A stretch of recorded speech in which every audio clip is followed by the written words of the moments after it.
Hello there, welcome back to the Ogre, the old Git reacts, reviews and oft times reminisces. Today I feel I must start with an apology. Apologise profusely for my actions, and that is to say that I've been doing this for well over a year now, and there's 100 videos well over 100 videos now for which you can bore yourself shitless watching and listening to, and yet after all this time I have not done a Darkspace reaction review. I'm going to stand in the corner and think about what I haven't done after this, but let's make amends and listen to one of Darkspace's finest. It's an early one, and depending on my mood I tend towards preferring the earlier Darkspace stuff, but not exclusively so. So anyway, should we say without further ado, because they all say that, don't they? And I don't think I've ever done that. I think I ought to get in with the crowd. What am I talking about? Anyway, let's go.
So, immediately recognisable. If you've heard Darkspace before, then it's immediately recognisable as them. The whole ambience of the thing sort of tells you, generally speaking, but there are signatures in there. That flat drum sound that is used in Darkspace and similarly in Paysage d'Hiver. The drumming that the guy does is flat sounding. That's not a criticism, it's just a description of his drum sound. It's not timpani sounding drums, put it that way. And again, those nebulous guitars again sort of give it away more or less straight away. That's even before those again those recognisable melodies start to kick in.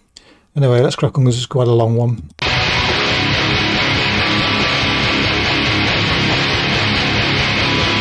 And then when the chop starts, you definitely know it's Darkspace.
that's what you get when a black hole spits out its dummy. You've been quasar'd. You know, it's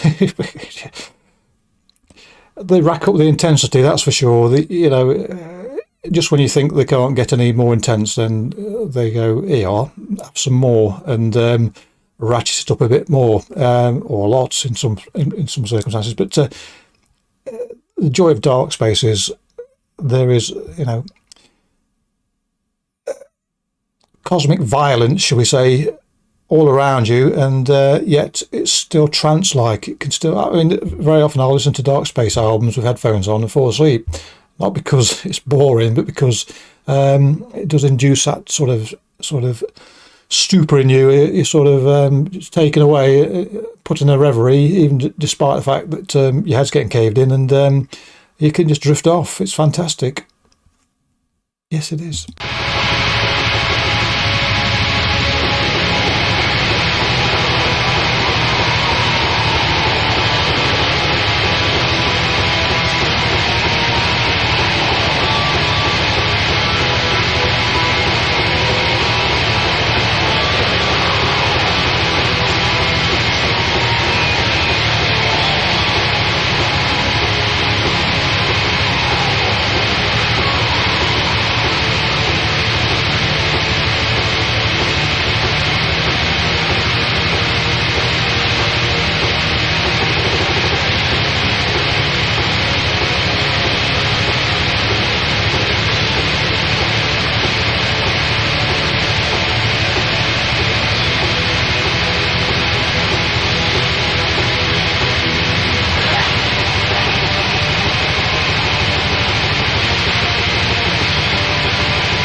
They do like their film samples as well, Darkspace. But I was going to say, yes, sometimes pondering on, given the nature of the music, whether how a clean singing would work with Darkspace, because you're, as I say, you're taken out into the void, and you're at heady heights, shall we say. And I sometimes wonder whether clean singing would work with Darkspace, and then I slap myself across the face and go, "Don't be a twat," and sort of revel in the fact that yes, this is you've got your harsh vocals there.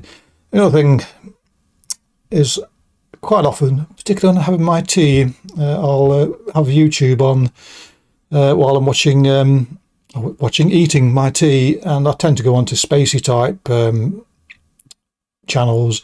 Watching one the other day where they were speculating on neutron stars and saying that despite all the extremity of a neutron star and the ridiculous physics of a neutron star, it still has an atmosphere, a neutron star. And I sort of just pondered upon that. Well, listen to this: if neutron stars do have an atmosphere, and it's supposed to be about 1 millimeter thick, but clearly very, very dense, then Darkspace is the perfect sound for a neutron star's atmosphere. Yeah.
I hate to interrupt that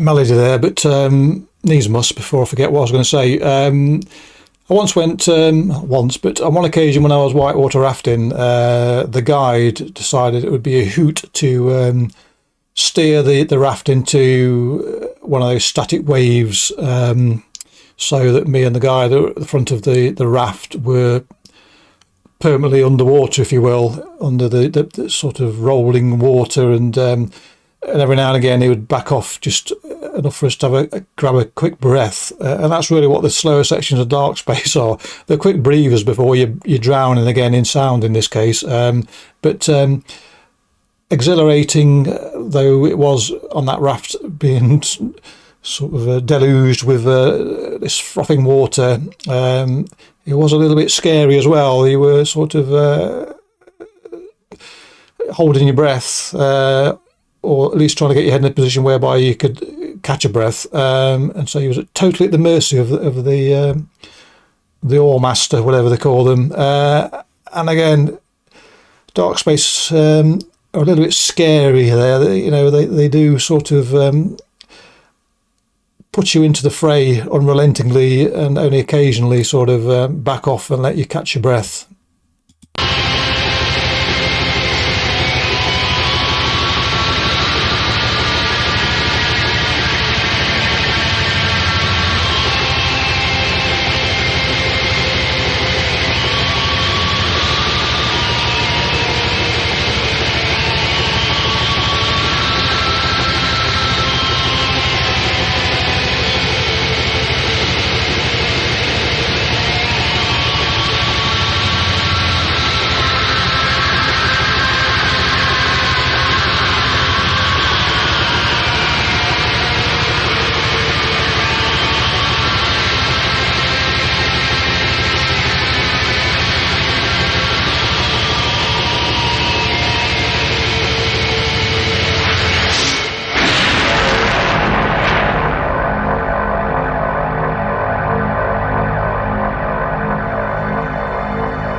I think this now drifts off to the end in this fashion, so I may as well say a little bit because it's a long song. In many ways, Darkspace songs are a bit like being spaghettified, or if that's too much to get your head round, it's a bit like in that Aliens film. I can't remember which one it is, but in essence, Ripley's got the alien hanging onto her ankle as she holds onto a ladder in the hold of the spaceship, and this is what Darkspace do. They pull on your ankles, if you will, with you can fit. They are effectively pulling you down into the dark, and albeit if Ripley had fell, she'd go to a doom. With Darkspace pulling on your ears, shall we say, then you are, even if you don't want to go there, you're going to be taken somewhere overwhelming and exhilarating, and you'll probably thank them for it afterwards. So there you go. Darkspace. All my Darkspace CDs are up in the attic, and they will probably stay for some considerable time whilst I can listen to it on the interwebs. But the trouble with CDs in the attic is that you forget about things from time to time, and that's why I forgot about Darkspace to a degree. But yes, always a pleasure to listen to Darkspace, even though if I touch my ears afterwards, the bits flake off. So I think I probably said enough during the video to not have to waffle about it anymore. But it does bring to mind the fact that on my 100th video I did Svest as a treat to myself, because it was over 18 minutes long. I think when I get to my 200th video I must do a Paysage d'Hiver song, and I've got a couple in mind. So if you're still hanging around till then you can have the treat of listening to me waffle shite about Paysage d'Hiver instead. Anyway, clicky bollocks, catch you all next time. Cheerio.